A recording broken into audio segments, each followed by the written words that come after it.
into the way the future is shaped.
Thank God. You made it here. I didn't know if you could with all those things out there. Look, we don't have much time. These creatures are spreading throughout the base, and if we don't act quickly, all could be lost. I understand you have a lot of questions, but I can't answer them right now.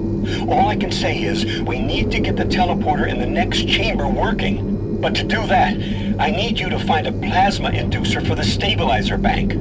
There's one in engineering. Now, if you head through the service tunnel, you can reach it. I'll unlock some doors. There. That will give you the necessary clearance. Now, please, get the inducer and hurry back. We don't have a lot of time. Please hurry.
back through operations.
Construction supervisor for the Excess Labs facility.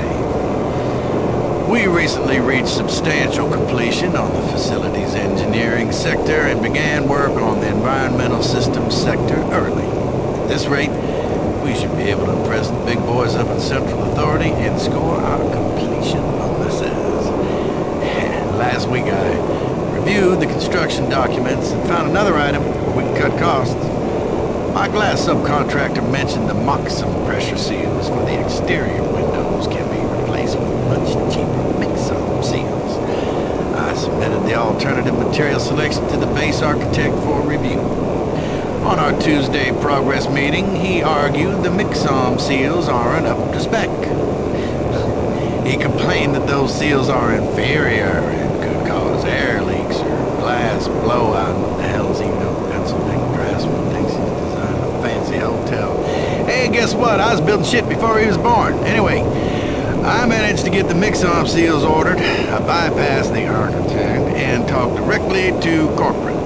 I shoved in savings and that sealed the deal. We'll be installing the exterior windows in environmental in a week and he will never know the difference. I'm so convinced the glass and seals will hold up that I'm gonna take a rocket launcher and test it on those windows and make me. I'll show the stupid architect. Folsom out.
This is Bernice Tooley, Operations Coordinator stationed in Exis Labs.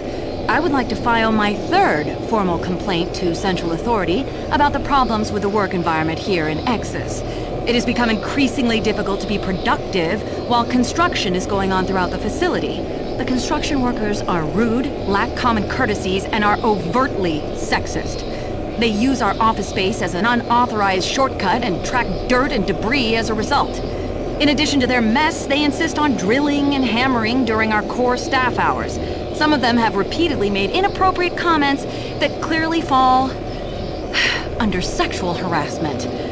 When I approached the construction supervisor to remedy the situation, he told me in no uncertain terms to mind my own business. Actually, his exact words were, "Don't worry your pretty little head about it."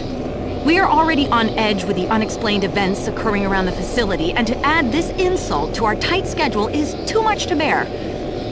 If I cannot persuade Central Authority to take this complaint seriously, I'd like to remind them of Section 20, Paragraph 9 of UAC's Facility Regulations Code. It clearly states our employee rights, and we do not need this nonsense. I suggest you reprimand the individuals responsible and take adequate measures to ensure it doesn't happen again. Do not make me log additional complaints. Bernice Tooley, signing off. I hope this thing is working. Something is happening here, and no one knows what's going on.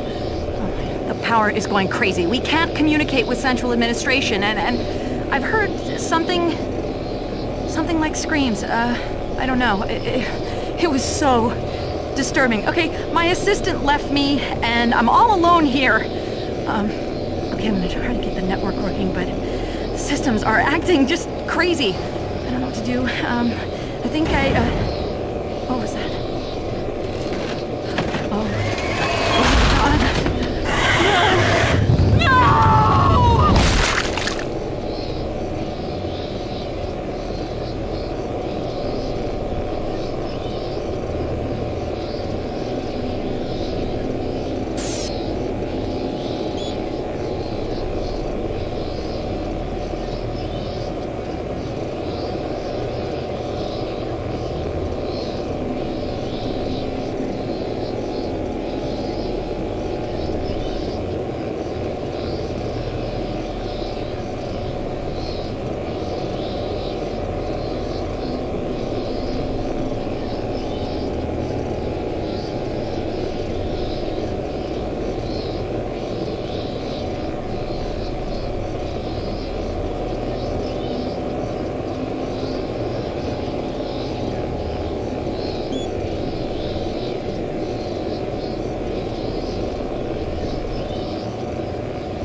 transducer is working perfectly, and the teleporter is ready for transport.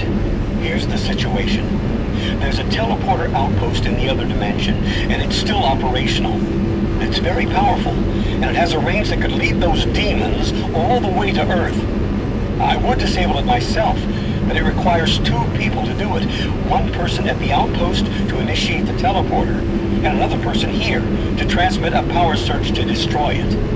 I know it's a lot to ask, but you'll need to go to the other dimension, find the remote outpost, and initiate the startup sequence. Your only hope of defeating this evil.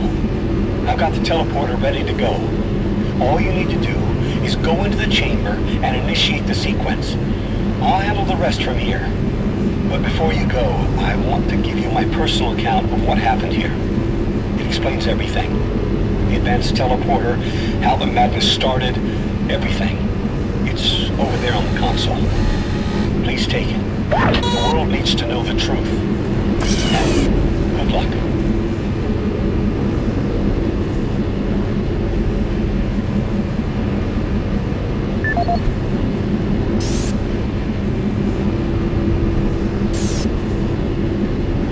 Welcome to Mars, Marine. This briefing is designed to acquaint you with a few of the standard operating procedures here on the Mars post. First and foremost, chain of command. All enlisted personnel are under the command of Master Sergeant Thomas Kelly. Sergeant Kelly will assign you to a security detail headed by a security chief. Please report to your security chief for all duty-related concerns. While on duty, please stay on your assigned patrol coverage area.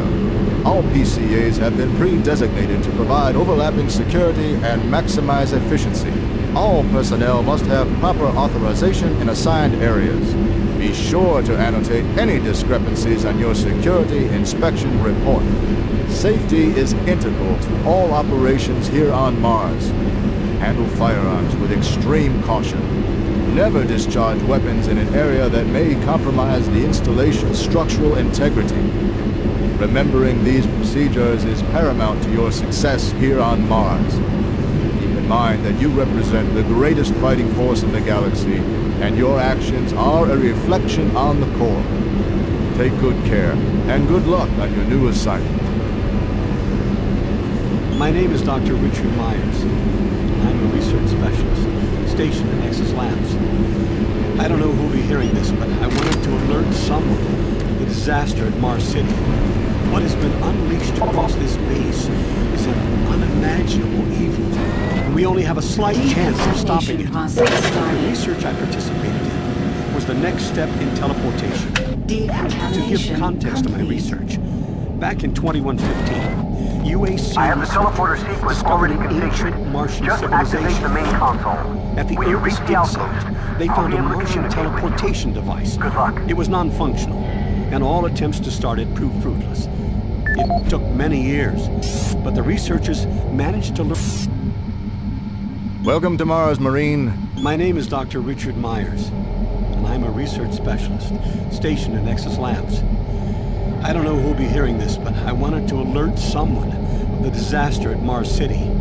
What has been unleashed across this base is an unimaginable evil, and we only have a slight chance of stopping it. The research I participated in was the next step in teleportation. To give context to my research, back in 2115, UAC researchers discovered an ancient Martian civilization. At the Urbis dig site, they found a Martian teleportation device. It was non-functional, and all attempts to start it proved fruitless.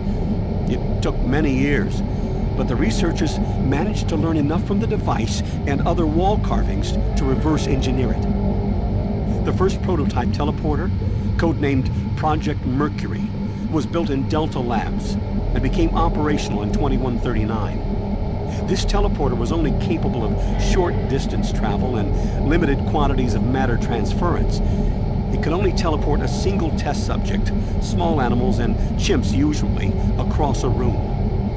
Once testing intensified and technical data increased, we were able to fabricate more powerful teleporters. In Delta Labs Sector 3, Project Gemini managed to increase teleportation across greater distances. In addition to the increased range, we found we could begin transporting human-sized subjects. was during this stage we began to see the effects of opening up these portals to that strange dimension. Our scientific curiosity overruled the obvious warnings, and under Dr. Malcolm Betruger's direction, we continued experimenting. On Project Apollo, the engineers developed a room-sized teleporter in Delta Lab Sector 4. It was capable of teleporting a small-sized team to destinations on this new dimensional plane. The expedition teams began exploring and setting up small research outposts. We could only teleport small equipment with the Delta 4 teleporter, and this condition frustrated Dr. Betruger. Soon after the success of Project Apollo, plans were drawn and work executed on a new facility, Exus Labs. At Exus Labs, the goal was to create a large teleporter, similar in scale to the one at Urbis. It would be powerful enough to transport large equipment, even dropships, and eventually shorten interstellar travel. Betruger was so impatient on seeing results from this research, he had the engineers start work on the teleporter once the facility reached 75% completion. We had expedition teams set up a teleporter outpost in the other dimension to link up with Exus. It was at this time I began investigating the strange stories I heard over at Delta Labs. I managed to hack undetected into Betruger's personal logs. What I found scared me to the core. Betruger became obsessed with the findings of this new dimension. He started to push experiments regardless of the human cost. His log entries into the occult and how to harness evil powers were truly frightening. The more recent logs detailed how demons, yes, demons, contacted him through his dreams, offering him unimaginable powers. But they demanded he find a way to help them reclaim Earth.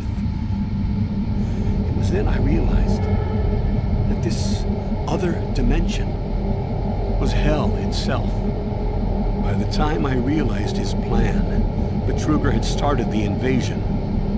Since the Exus teleporter hadn't reached sufficient functionality, I assumed Betruger decided to launch the demon invasion on Mars without it.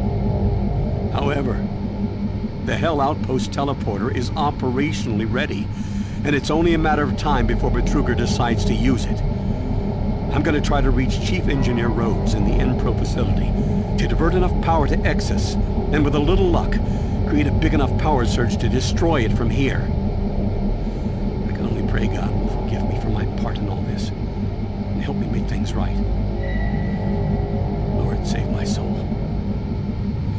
Richard Myers, signing off.